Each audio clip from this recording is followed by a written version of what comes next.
Coming up on the Angus Report, the latest in beef cattle antibiotic use. Marfrig Global Foods recently announced its acquisition of National Beef. The National Agriculture Statistics Service extended its census survey deadline. And we recap the recent 2018 Women Connected Conference. This is the Angus Report.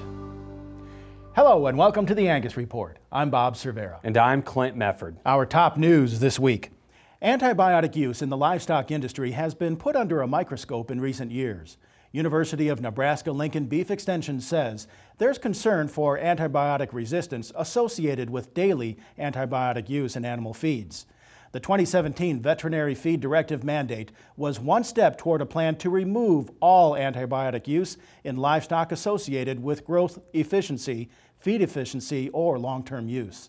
Ben Holland of Cactus Feeders encourages producers to become better stewards of antibiotics. At Cactus Feeders, we try to use science to base our decisions on, because we want to have confidence that when we make a decision about how we manage our livestock or how we procure them or all of our practices, that we have confidence that that's the right decision for the cattle and for the people and for the industry. Yeah, so when we think about antibiotics and health of cattle, we're all in the same system. And I would encourage all of us to consider how the steps that we can make in our own production practices, whether it be on our cow-calf farm or stocker operation or in the feed yard, that help us be better stewards of antibiotics and help us make sure that our cattle are prepared for the next stage in production. You know, we know that commingling and shipping stress and the marketing channels that we have today provide a risk for animals to be stressed, to become susceptible to infection. And all of us should do the best job that we can to make sure that our cattle can handle the next stage and the stresses that they're going to be exposed to. Antibiotic usage in beef cattle presents an educational opportunity for beef producers to educate the public on best practices in producing high-quality, sustainable beef. In the prevention and control arena is where we can use products through the feed, and we primarily use a tylosin to control and prevent liver abscesses. And as far as threats to specific uses of antibiotics in our industry, that is probably the one that has the most imminent threat, because we are using it for all of the animals, and they get fed it in the ration. There are other treatment options for liver abscesses. However, antibiotics are widely considered the most effective and efficient tool ranchers have today. Brazil-based Marfrig Global Foods will acquire 51% of National Beef Packing Company for $969 million. The recent agreement makes Marfrig the world's second largest beef producer behind JBS, according to a company news release. By combining operations, Marfrig will have a total slaughter capacity of 8.3 million cattle per year. The purchase also opens Marfrig's doors to Japanese and South Korean markets, both of which are currently closed to Brazilian beef. National Beef will remain under the management of current CEO and Chairman Tim Klein. From the Endangered Species Act to the Antiquities Act, Western ranchers who graze on federal lands deal with red tape every day. Ethan Lane, Director of Public Lands Council, is working to reverse the tedious and ineffective legislation that makes ranchers' jobs even more challenging. For producers in the West that operate with federal grazing permits, the Endangered Species Act is always kind of right at the top of the list of things that we focus on, mainly because it's such a convenient weapon for the environmental community to use to reduce numbers across most of the Western states. Over the past couple of years, we've spent a lot of time working on a set of recommendations to Congress from the Western Governors Association that would inform them in a process of doing some reforms to the Endangered Species Act that hopefully could garner some Democratic support, particularly from Eastern Democrats who are traditionally not very supportive of environmental reforms for those of us out West. We think we're very close to seeing something out of the Senate that will give us the kind of bipartisan legislation we need to try to get something done. We think the environment is right to do that. We know that as cattle producers, we're putting more conservation on the ground in a larger volume than basically anybody else on the landscape. The way the ESA works now, we can't do that. Most of our guys have their hands shackled because it's really more about box checking and showing the environmental community, whoever else, that they're paying enough penance for being on the land, so to speak. So what we want to do is get it dialed back to a point where we're actually getting conservation on the ground to the species that need it and not wasting dollars and resources on show species and things that are sort of for membership gathering and things like that, which is kind of where we are now. Lane encourages folks to pick up the phone and call their representatives in D.C. to keep pressure on legislators. He also says opposition groups aren't letting up, so the agriculture community needs to be relentless. The National Agriculture Statistics Service collects an agriculture census every 5 years, and the original February 5 survey deadline has been extended. Every 10 years, the census counts the population, and it wasn't until 1820 when the first U.S. agricultural census was taken to collect data on agricultural products. The current form return rate is hovering around 53%. That's behind last census's return rate of 66.6%, according to Sue King, Public Affairs Director at NASS. Though filling out census forms can be tedious, it is essential in providing metrics for government programs, including foreign policy, disaster relief, insurance, and even loan programs. NASS has not set a deadline to close the census. Farmers and ranchers still have time to fill out the form online at nass.usda.gov.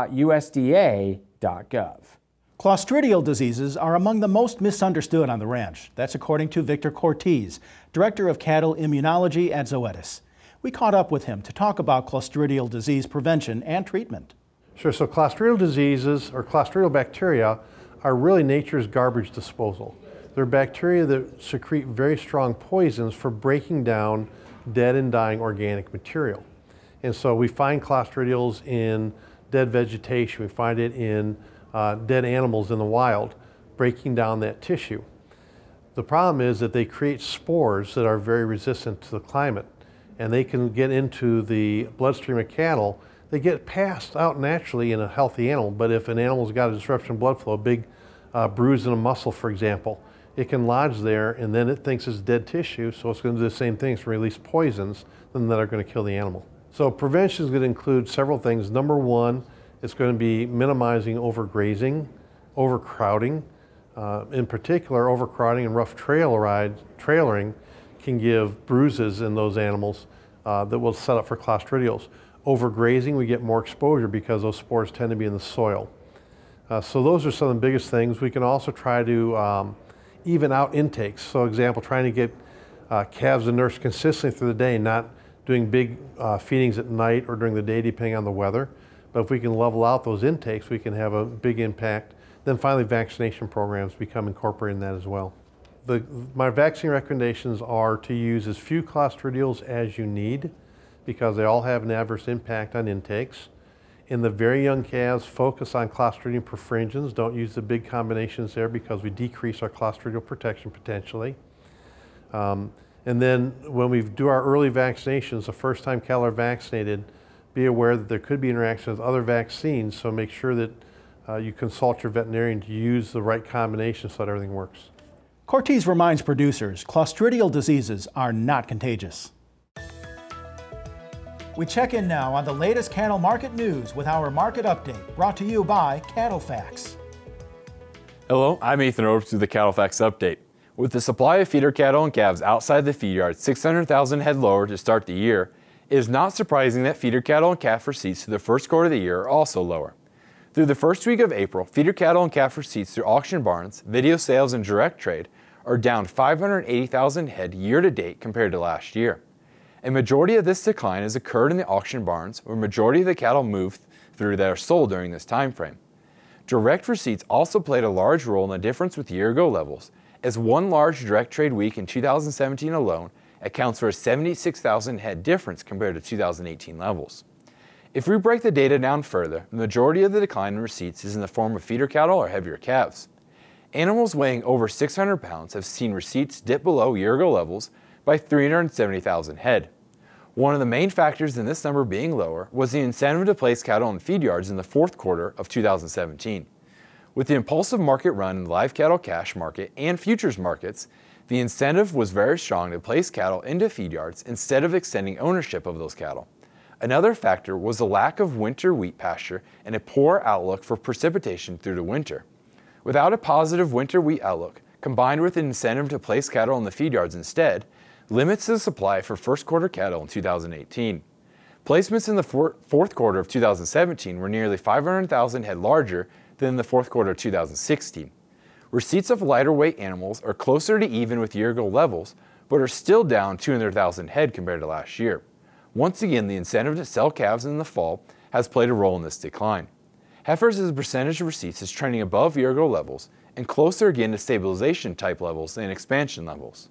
We're also seeing a reflection of this data in the percent of heifers placed relative to the last several years. So what effect does this number have on placements through the remainder of the spring? Currently, CattleFax's placement estimate for March is down 11% compared to year-ago levels. CattleFax expects this trend to continue this spring and early summer, showing smaller placements and a smaller place against supply for fed cattle later into 2018. For the Angus Report and CattleFax, I'm Ethan Oberst. To learn more about CattleFax, your leading source for beef industry market information, visit cattlefax.com. When we return, we visit with a futurist who shared his perspective on the future of beef. Then we visit with Women Connected Conference attendees about their recent gathering in Missouri. The Angus Report will be back after this.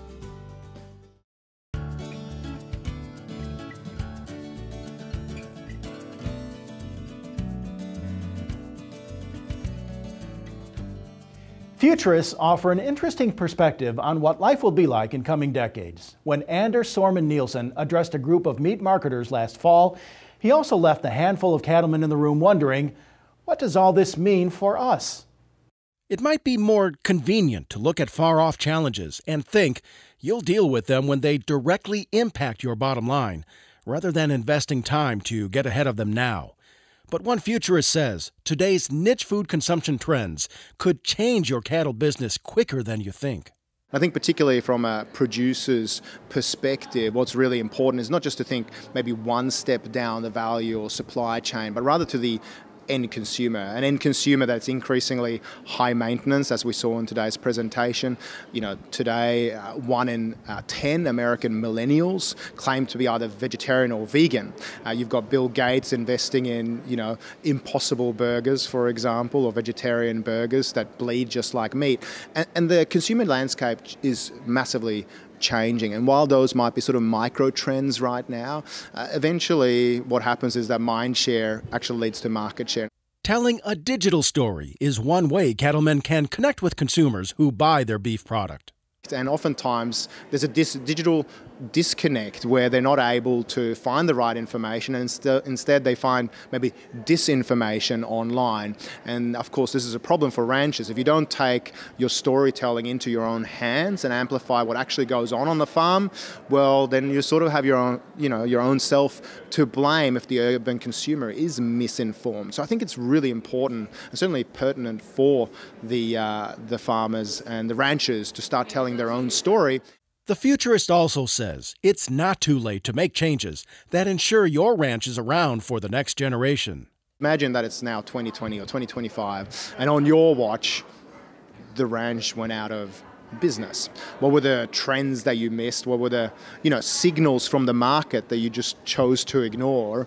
And what were the investment decisions that you delayed that led to that demise? And instead, start thinking about what change will you make today, either something that feels gut feel actually maybe right in terms of investing for the next few generations of ranchers, but also to ensure that there is a future for beef, which I think that there is a strong future for, by the way. Sorman Nielsen grew up in a family business that's steeped in tradition, but he's recently watched his mother begin to adjust the sails. And certainly in terms of her web presence, her social media presence, she's starting to now win what I call the digital minds and the analog hearts of tomorrow's customers. But I think any rancher who thinks that they're behind, well, that's probably a signal from the future that it's time to change today. The futurist suggests you ask yourself, are you keeping up with your most demanding customer? Visit blackinkwithcab.com and angus.org for more information. Back with the Angus Report after this.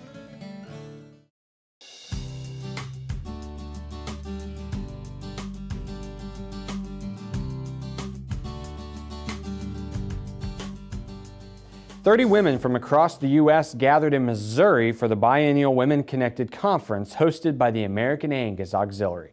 Attendees participated in a wide range of activities to build industry connections and foster relationships. We sat down with ladies in attendance to hear about this year's event.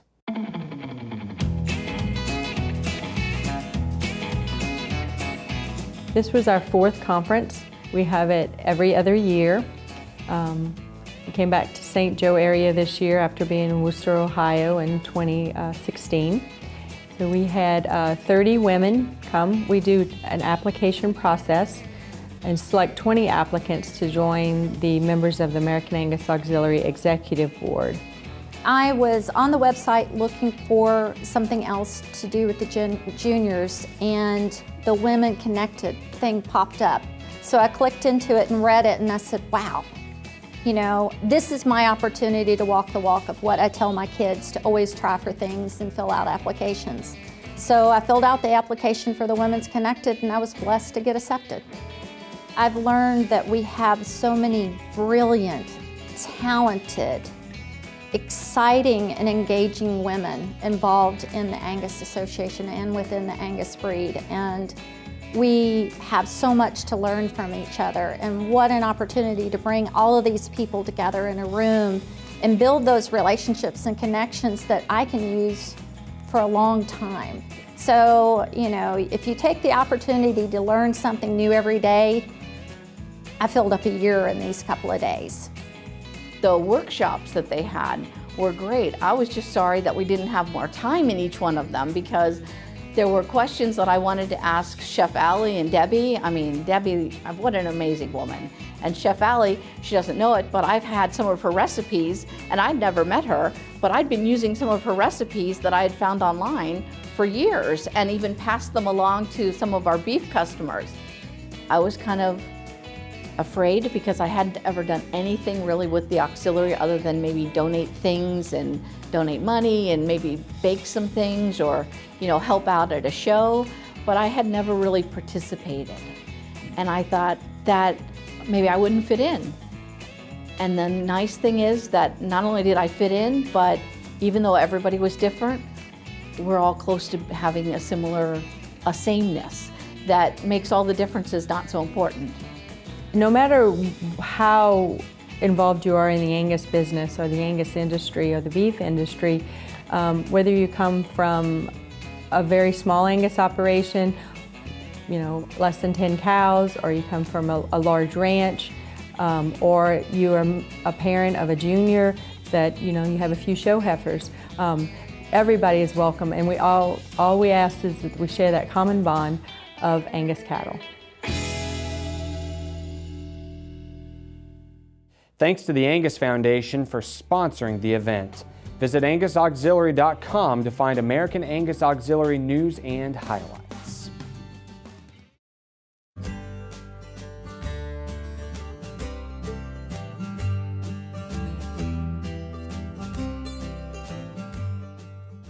Ranches play a critical role in preserving the history of the United States. Bill and Cathy Hogue knew that and worked hard to preserve original homestead structures on their Kansas land.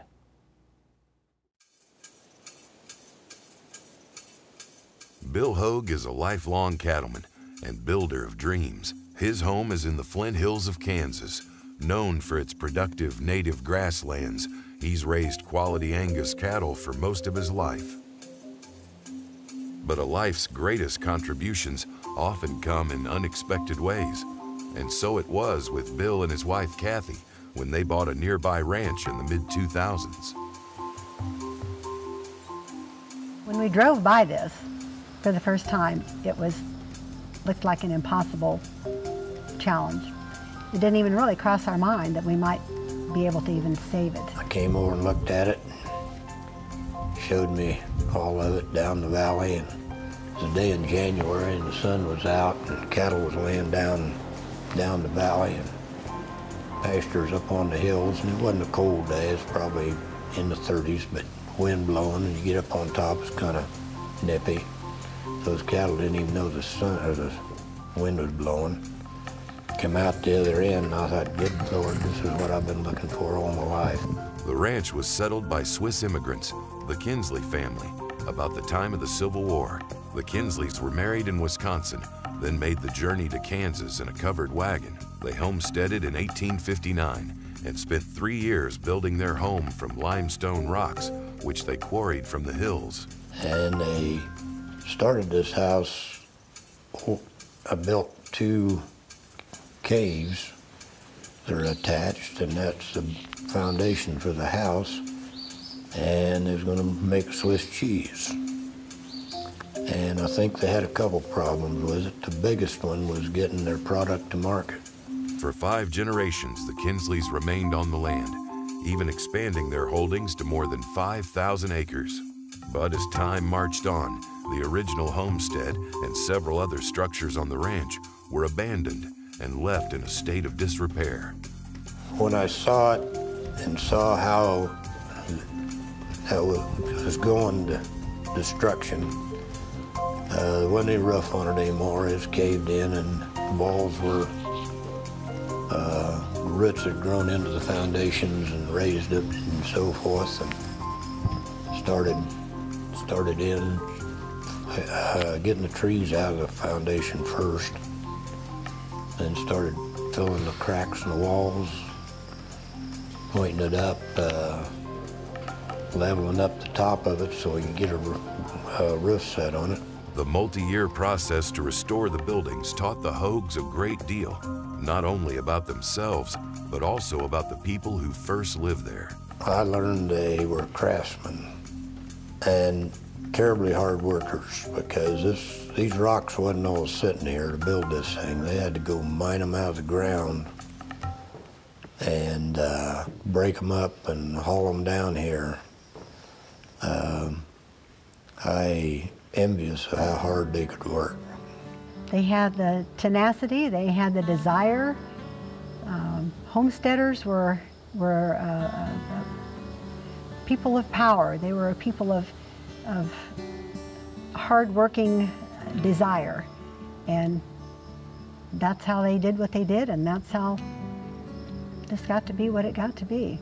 Perhaps most importantly, the Hogues are like thousands of other Angus ranchers who, one stone at a time, are protecting all that once was for future generations to enjoy. Ranches, as the Hogues have shown, are much more than just cattle. They're a direct connection to our past, where the lessons of history still carry on the breeze. Well, I suppose the contribution of Stonebridge at this point is to share it with our community. The descendants of this place now are coming back all over the country to visit and see what their beginning homestead descendants created here, and to try and really get the feel of what it did take to create this and the work that took to go out and gather stone by stone to build this and to start a life this way.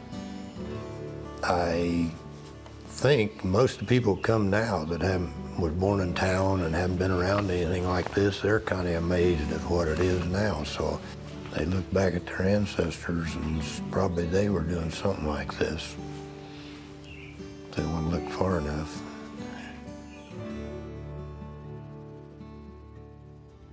I don't know about you, Clint, but I'd sure like to see those old buildings in person. Well, the Hogues, they put a lot of work into keeping those structures standing. They sure do. All right, visit Angus.org to view more episodes from I Am Angus. And that's all for this week's Angus Report. We'll return next week at this time for more cattle news and highlights. Now, in the meantime, you can watch more segments from Angus TV at Angus.org. And that's where you can also subscribe to the industry's leading publication. That's, of course, Angus Journal. Thanks for joining us.